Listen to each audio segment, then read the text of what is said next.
I asked people on my Patreon and Discord if they wanted their comics critiqued, and they did. So here we are. So in this video, I'm going to go through my community's comic pages and offer constructive criticism. If you want to feature in a future video, then join my Discord through the link in my channel page, or join the Creators Circle on Patreon to get priority. Right, let's start with the first one. So the first one is from Claude, and the comic is called Star Shooter. Now, straight away, the thing that I want to talk about is the art style. And the reason I want to talk about the art style is because the main concern you had was about clarity. And I can tell you two things about your art style. One, it isn't always clear, but it is freaking awesome. Look at this page. That is so cool. It gives me proper Princess Mononoke vibes. And this one as well, that is excellent. Look at that dog. That is so cool. Now, Claude draws everything traditionally, and I'm going to show you something a bit about Claude's work that's going to melt your face. But for now, let's go back to clarity. So your art style is chaotic. I think that's probably fair to say, but it's intentionally chaotic. The problem that I'm seeing with this art style, though, especially as it relates to clarity, is that there is limited control with the chaos, and it's mostly with the backgrounds where this falls down, which is very, very common. As artists, we're typically drawn more to characters, so we spend more time practicing that rather than the backgrounds. And so what I would recommend that you do is study values. And for anyone who doesn't know what that is, values are basically light and shadow. If you learn values, or you spend a bit more time learning values, then you'll be able to plan a little bit more where the chaos goes in the backgrounds. So if we take this page here as the example, you'll see what I mean. Now, specifically on this page, it's the floor that I'm focusing on. Now, it's obviously a wood floor and the texture is great, but the lines are all over the place. It's chaos, but it has no control, and so it can be quite distracting, which can impact clarity. I did do a redraw of the floor just to show you what I mean, which you can see here. It's not quite as chaotic, but it still has that loose and scratchy ink style that you're aiming for. I'm trying to sort of copy your art style as best I can. Obviously, I'm not quite as good. But what this does, it allows some areas of the panel to breathe a little bit. Like composition is all about having places for the eyes to rest, because it helps to draw in the focal point of the panel. And the focal point is our man falling, right? Whereas before, if I click here, the floor kind of distracts away from what's important.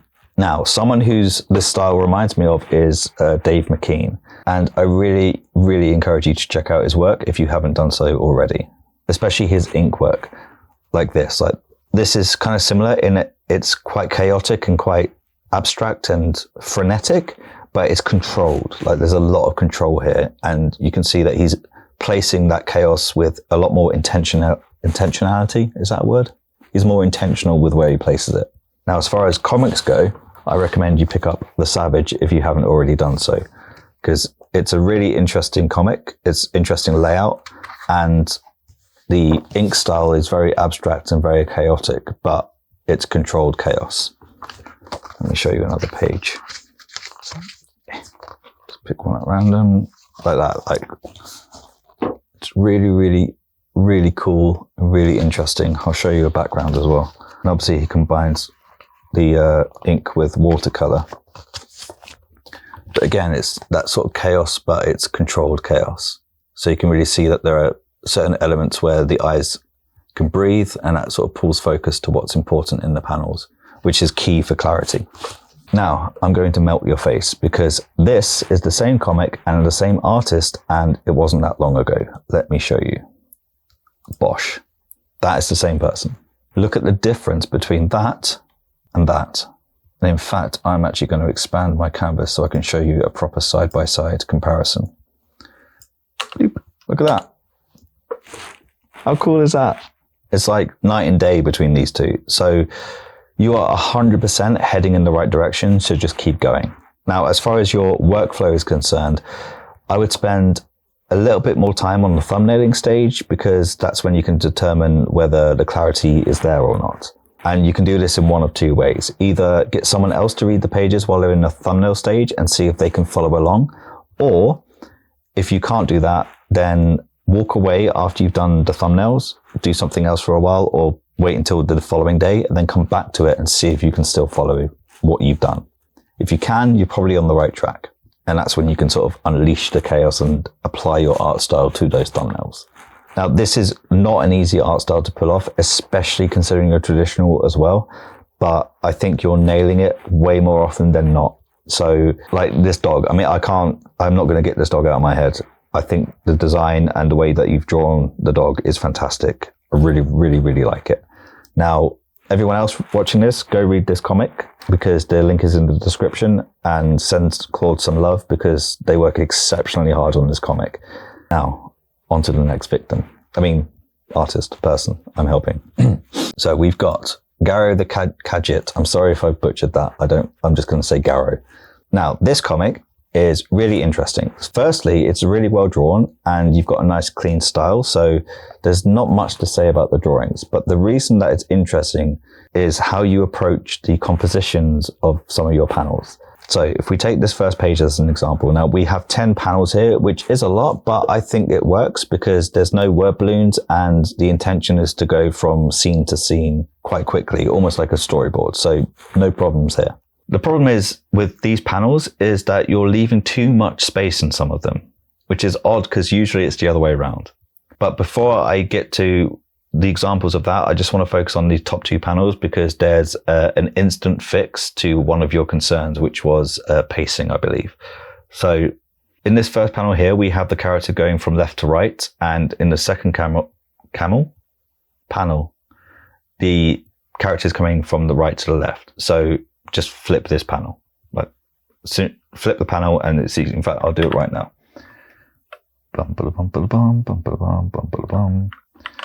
Right click, flip, done. And that's instantly fixed that issue. So, but that was kind of an aside. Now, I want to talk about panels 4 and 5 in particular, because this is where this is happening. So this panel here and this panel here. Now, in both of them, we have the top section of the panel. So this section here, and this section here, by and large. These are going to waste. Unless the backgrounds are really important in these panels, then we don't need to show them. Remember that the panels are going to be really small on the page, so we need to pick out the important bits really quickly. And because the characters are only taking up half or less of the panel, the information is a bit harder to find, especially if we need to read something relatively small like the wanted poster. However, the good news is that the fix is nice and easy. Just make them bigger. I did a crude version of this with the lasso tool, and you should be able to see a side-by-side comparison. So let me just get that up there. If we zoom out a little bit, you can see that this version is easier to read than this version. Particularly, well, this panel and this panel are easier to read than this panel and this panel. And all I did was just make them bigger. That's it. Because again, we're looking at each of these panels within a second. So it needs to be really clear and obvious what's going on in each of them, because otherwise there's going to be information that we're going to miss. Now, I want to talk about this page next because, well, specifically, the main thing I want to talk about this page is this panel here, because that panel is really, really cool. It's great pose, great action, really well drawn, but it's crammed in the top of the page. It's like the issues with the first page that we just discussed. This has the complete opposite problem in that you need to make the panel bigger, not the stuff in the panel bigger. And again, luckily, this is a really easy fix. If you choose to make any changes, absolutely feel free to ignore me. But these two panels here at the bottom, this one here and this one here, they don't need to be that big because there's hardly any dialogue in there, so you don't need that much space. And it's just a reaction shot of each of their faces. So you can either just make the whole thing smaller, or you can just crop like their shoulders a little bit and maybe just show a close-up of their face, for example, to give that top panel a lot more room. So I'll show you, this is very, very rough, but just to give you an idea of how much space that panel deserves is like a lot more. And like, you don't need to add anything here in the middle, just like extend the chains up here and like just add more floor here. Like that's it, like, you know, relatively minor changes, but it gives it so much more room that it deserves. Because again, it's such a cool panel. It's such a great pose. It's really well drawn. Let it breathe. Let it shine a lot more because it's awesome. The only other thing that I might you might consider adding is like sort of a swoosh to show that they're like swinging the hammer, and some sound effects as well, just to really punch that home. But that's it. Otherwise, it's such a fucking good panel. It's really good. Really like it. Can you tell? I really like it. Now, as far as like an overview of one of the concerns you had, which was with pacing, I feel that you're probably overthinking that a little bit too much, actually. So you mentioned that you go from like a storyboard style page like this one to a page where it's got like fewer panels in it. And I know that there are some where there's 2 panels on a page and that's it. And like, that's fine. Like, that's not a problem at all. So I made a video on this last year, actually, where I talk about panels like musical notes. So I thought I was being very clever. Small panels are like short notes and large panels are like long drawn out notes.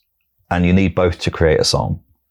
So if your scene requires like short, fast notes, then put those in. If they need more drawn out notes, then put those in. Like, every song is different. Every comic is different. So I would say that is not the issue. I don't think, at least. It's not an issue for me anyway, as a reader. I don't mind going from like 9 or 10 or even 11 panels on a page to 2. Because if the intention is for me to read the page with lots of panels quickly, if I'm supposed to go from one to the other really quickly, which is what small panels tend to do, then that's fine. The only problem is if the page with lots of panels on has lots of information for me to digest and I really need to look at it, then yeah, that doesn't work, because the information is going to be very, very small. It's going to be hard work for me to find out what's going on, and that's going to put me off as a reader. Whereas if it's just like in that first page where it's just like scene, scene, scene, scene, scene, scene, and it's supposed to be fast paced to sort of move the story along a bit more quickly, job done. Like, that's what that sort of layout is for, you know? I think you've done a great job with this comic. Like, I think you've got a great character. It's a great world that you've created. And the goal is just for you to just keep going and make those 1% improvements after each page. Just make sure the panels are focusing on what's important, and you're golden. And everyone else, you can read this comic in the link in the description as well. So go give Patrick some love. Now, the next victim is Chris, and his comic is called Doppel. Now, I've had a few one-to-ones with Chris, so I'm quite intimate with this comic, and I apologize to you, Chris, if I'm repeating myself here. I know that we've spoken about this panel before. The reason I want to speak about it again is because it's a really good example. Now, I know that color isn't your strong suit, and I sympathize heavily with that because it's not mine either. And I think having flat colors and a single shadow layer is the way to go until you become more comfortable with using color. But I will say that you should go bolder with your shadow shapes. So if memory serves, I'm pretty sure this was the panel that we've discussed, but I'm going to do it again because it'll be quick. It'll be quick and painless. So this does a great job already of showing what direction the light is coming from, which is, good. That's a good thing, right? But the side of her face that's in shadow feels quite flat. So we can change that by highlighting a few areas. Now, I did this as a little draw over just to sort of compare and show you what I'm talking about. Hopefully you can see the comparison between the two. It's fairly subtle, but I feel that the version on the bottom has a bit more form to her compared to the version on the top. And one of the things that I really recommend that people do is they Google the Asaro head. Now, if you Google Asaro head art station, then you'll get a model of the Asaro head and a light that you can manipulate. So you can start to see the planes of the face and what planes are lit in shadow, in light, and which parts are in shadow. Now, because obviously Chris is just using one shadow layer, you can't be as subtle with shadow because you've only got one value to play with. If you want to add a second value, feel free to.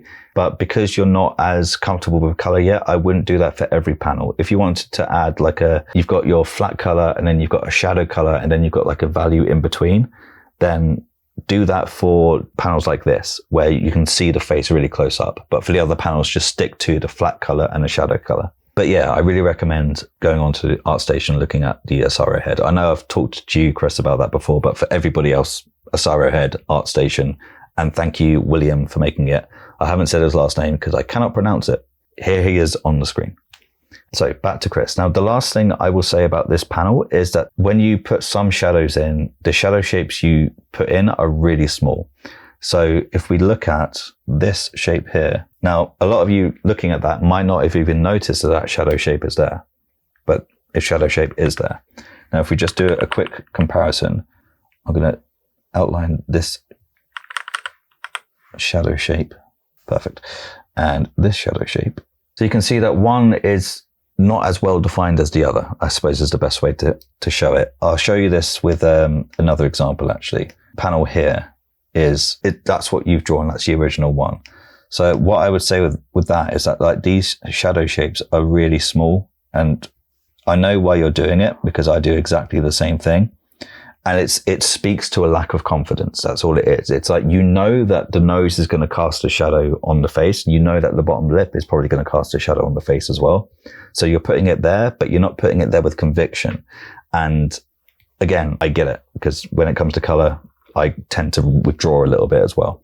So I would say that the thing for you to do is just be bold, right? Just put in that shadow shape. Like if you're going to do the shadow shape of the nose, like really punch that in, like just put it down there, just slap it down on the table for everyone to see and say, this is my shadow shape. Oh, also the other thing is that broadly speaking, unless the light, is being shone up to the face from this direction, the top lip is going to be in shadow, broadly speaking. So that's what I added there. So if I turn it off and on, you can see the top lip is in shadow. It just gives it a bit more form. So that's just another thing to consider. But we're done with color, we're done with shadows. I want to talk about these 4 panels here. So is there something that you notice about these 4 panels? Because they all have something in common. And the thing they all have in common is the heads are too big. So luckily there are 3 different solutions to this problem. Solution 1 is to make sure that the proportions are right in the thumbnail stage. Again, do the thumbnails, walk away, come back to them with a fresher perspective. Because as you're drawing, you're not spotting these mistakes because you're in tunnel vision, and like you're just focused on what you're doing and you're not seeing the broader picture. And that's usually where you can spot things like, oh, the heads are too big or whatever the issue might be. Solution 2 is to get into the habit of flipping the canvas. Now, because you're digital, this is going to be relatively easy for you. If you're not digital, by the way, and you're traditional, you can either take a photo and then just flip the photo, or you can put it up to a mirror, or you can turn it upside down. Like, there are lots of things that you can do. Basically, the goal is to change your perspective, because then that's where you can see, oh, like the proportions are wrong. Or a really common thing is that a lot of people, myself very much included, if you don't flip the canvas, you tend to draw everything on a diagonal a little bit and everything kind of leans to one side. And then when you flip it, you're like, oh shit, this looks really weird. But you don't notice it at the time. So that's the reason why you want to flip the canvas as much as possible. And solution 3 is to do what I did with these panels, which is to grab the lasso tool, select the heads, and just resize them. That's it. So they would go from this to this. Pretty easy fix to do. Again, that's one of the benefits of working digitally, is that you can make these corrections relatively quickly. Now, the shadows and the head proportions, these are 2 things that are going to improve over time. And the more you practice and the more you apply your skills to this comic and future comics, you're going to really notice, especially like if you look back in a year's time at this, you'll notice a huge difference. The only thing that you need to not do is overthink this and think, oh, I've got to start again and do everything. I know I started again, but you're not allowed to. I don't write the rules, mate. I'm sorry, I don't. Now, final thing I want to talk about with this comic is this. This panel fucking slaps. I think that's what the kids say. I love this panel so much. You can instantly feel what she's feeling in this moment. It's so, so good. Such great storytelling. 10 out of 10. Wonderful. Now, as for the comic itself as a whole, if you're a fan of tense horror, then you'll really love Doppel. So it's not out yet, unfortunately. Hopefully it'll be out soon. Right, Chris? Hopefully it'll be out soon. But in the meantime, make sure you subscribe to Chris on YouTube, because I'm sure he'll update everyone on when it is released. And the link for his channel is also in the description. Really good comic. I thoroughly recommend it. Now, on to the last one. So I was going to leave this at 3, but I thought I'd add the 4th one in here. And the reason is because I don't really have that much to say about this. So this is Ren's comic. And as you can see, she's obviously quite good at this. So I struggled with this one because there's not much I can add to it, really. So the style complements the theme really nicely. You know what you're doing when it comes to art and storytelling. And so the advice is the same as it is for everyone. Just keep doing what you're doing and make those 1% improvements after each panel and page. Like, that's kind of it. The only thing that I really bumped into was this panel here. The shape of the mouth didn't look like the character was laughing to me. So without these things here, and without the word balloon as well, to be fair, it's not immediately obvious that he's laughing, I guess. I suppose that's what I'm trying to say. Now, you could say that that's just the way that he laughs, and that's fine, but your readers aren't necessarily going to know that unless it's established that that's part of his character and that's just the way he laughs. Or maybe I'm the weird one who just can't interpret what laughing looks like because I'm dead inside. That's a possibility. But I did do a comparison to show you what I mean. So that's the original version and then laughing version. Boom, boom. Sorry. I think it's the fact that the original one just didn't show his top teeth. And I would sort of, if somebody's having like an open mouth laugh, you'd expect try that again. If someone was laughing, like had an open mouth laugh, you would expect to see the top teeth. I think that's probably the thing that, unless he doesn't have top teeth. If he doesn't have top teeth, because maybe he's a gunner, and I know gunners, like, they're doing that, and maybe it's smashed out his teeth. Maybe that's a reason. That's quite interesting. Anyway, what was I saying? Sorry. So unless he doesn't have top teeth, then I would consider maybe adding some top teeth. But honestly, that's it. That's the only thing I could really find, because I think everything else is great. I think the drawing is great. I think the storytelling is great. I don't think art or storytelling are your biggest obstacles at all. I think the biggest obstacle is getting your work out there. And I'm very happy to report to everyone that you can now read Ren's comic and her work in general if you click the link in the description. So yes. Now, all 4 of these comic creators have got really interesting and varied comics, and I encourage you to check them all out. And if you want to be included in a future video, then join me on Patreon and or Discord, and I'll add you to my list. That list is growing, and so I'll definitely be doing more of these videos in the future. Hopefully they're helpful. They're really fun to do. I really like looking at other people's comics because they're more interesting than mine. I don't have a good segue to another video, so watch the video that I made last year on panels and musical notes, because that took me ages to edit. Thanks.